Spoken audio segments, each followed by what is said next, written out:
말씀과 함께하는 성경 통독 해설 시간입니다. 우리가 요한계시록을 바라보는 여러 가지 관점이 있습니다. 이 책은 현재와 과거뿐 아니라 미래에 관한 일을 보여주기 때문에 많은 사람들의 이목을 끌고 있는 책입니다.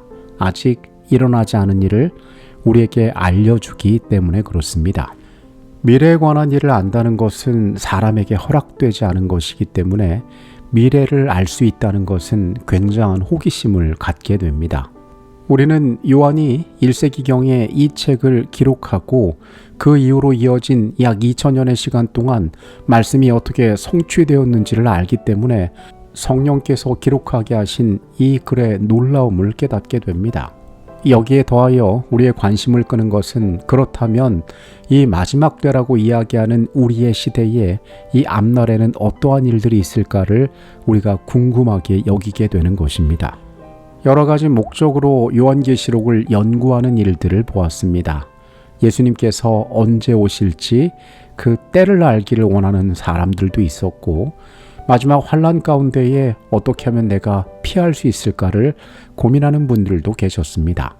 물론 특정한 사건이나 또한 시기를 분별하는 일도 우리에게 중요할 수 있지만, 이 요한계시록의 말씀이 우리에게 주고 있는 가장 중요한 기별은 하나님께서 정한 때에 정한 방법으로 그분의 구속을 이루어 가시며 최종적으로 승리하실 것이란 사실입니다. 우리는 말씀을 통하여 이 마지막 때의 남은 무리로서 어떠한 모습으로 기다려야 하며 어떠한 일을 해야 할지를 발견하는 자들이 되어야 할 것입니다. 내일 우리가 읽게 될 성경의 범위는 요한계시록 17장과 18장의 말씀입니다. 요한계시록 17장의 말씀으로 갑니다. 또 7 대접을 가진 7 천사 중 하나가 와서 내게 말하여 이르되, 이리로 오라. 많은 물 위에 앉은 큰 음녀가 받을 심판을 내게 보이리라. 땅의 임금들도 그와 더불어 음행하였고 땅에 사는 자들도 그 음행의 포도주에 취하였다 하고 곧 성령으로 나를 데리고 광야로 가니라. 내가 보니 여자가 붉은빛 짐승을 탔는데 그 짐승의 몸에 하나님을 모독하는 이름들이 가득하고 7 머리와 10 뿔이 있으며 그 여자는 자줏빛과 붉은빛 옷을 입고 금과 보석과 진주로 꾸미고 손에 금잔을 가졌는데 가증한 물건과 그의 음행에 더러운 것이 가득하더라. 17장에는 음녀가 등장합니다. 이 음녀는 배도한 종교 세력을 음녀로 묘사하고 있고, 이 말씀 가운데에서는 그 배후에 대하여 설명하고 있습니다. 화려한 옷을 입고 보석으로 꾸민 음녀, 즉 타락한 교회가 7 머리와 10 뿔을 가진 짐승, 이 정치적 권력 위에 올라타고 있음을 묘사하고 있습니다. 여자가 짐승을 탔다는 것은 종교가 국가 권력을 통제하고 이용하는 상태를 의미합니다. 이 음녀의 이마에는 큰 바벨론이라는 이름이 써 있습니다.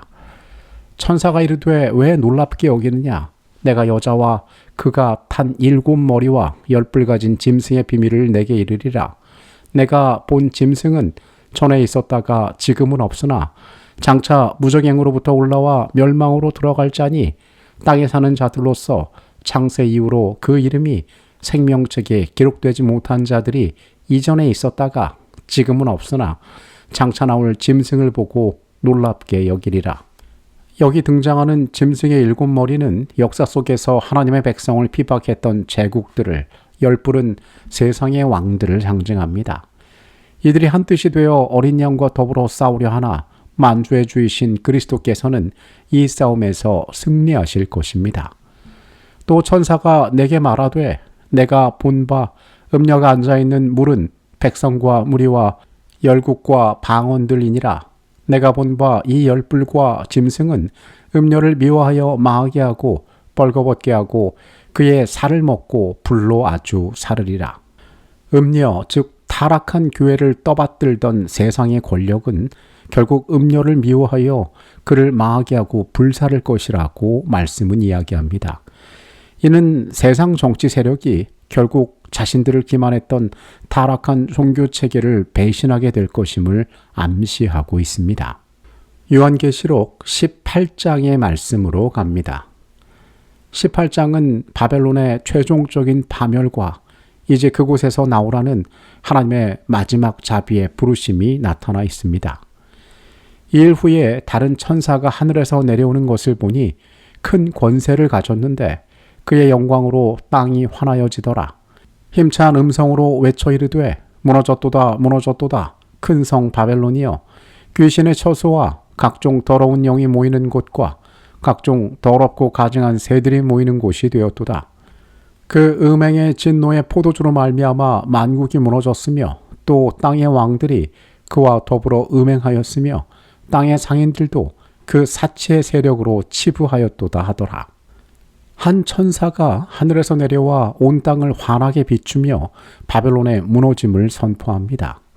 이 천사의 기별은 셋째 천사의 기별이 온 세상에 전파되어 늦은 비 성령이 임하는 장면을 상징하고 있습니다. 또 내가 들으니 하늘로부터 다른 음성이 나서 이르되 내 백성아 거기서 나와 그의 죄에 참여하지 말고 그가 받을 재앙들을 받지 말라. 하나님께서는 바벨론 체제 안에도 여전히 당신의 백성들이 있음을 아셨습니다. 그들이 바벨론의 죄에 참여하지 않고 재앙을 피하도록 그곳에서 나오라고 호소하시는 것입니다. 바벨론아 내 영혼이 탐하던 과일이 내게서 떠났으며 맛있는 것들과 빛난 것들이 다 없어졌으니 사람들이 결코 이것들을 다시 보지 못하리로다. 바벨론은 자신이 결코 과부가 되지 않고 영광을 누릴 것이라고 자만했으나 한 시간 만에 그 모든 부와 영광이 사라집니다. 세상의 상인들과 왕들은 그 멸망을 보고 멀리 서서 슬피 웁니다. 이에 한 힘센 천사가 큰 맷돌 같은 돌을 들어 바다에 던져 이르되 큰 성 바벨론이 이같이 비참하게 던져져 결코 다시 보이지 아니하리로다. 한 힘센 천사가 큰 맷돌을 바다에 던지며 바벨론이 다시는 보이지 않게 될 것임을 선포합니다. 그곳에서 성도들과 선지자들의 피가 발견되었기 때문입니다. 여기에 등장하는 바벨론의 정체는 마지막 때에 진리를 거절하고 세상 권력과 결탁한 모든 타락한 종교적 연합체를 의미합니다. 마지막 때에 종교가 법령을 통해 신앙을 강요하기 위해 국가 권력을 빌리는 것이 얼마나 위험한 것인지를 강조하며 이러한 모습이 바로 바벨론의 포도주에 취한 상태가 되는 것입니다. 자비의 호소는 끊어지지 않고 하나님의 백성들을 향하여 선포되고 있습니다. 거기에서 나오라는 신실한 영혼들을 향한 하나님의 초청이 말씀 가운데 여전히 나타나는 것을 우리가 봅니다. 이 세상은 분명히 파괴적인 종말을 맞이하게 될 것입니다.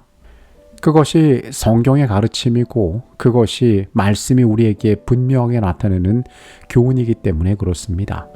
그러나 우리가 두려워하지 않을 것은 이 모든 과정 가운데 우리를 구원하시는 그리스도의 중보와 초청이 있다는 것입니다.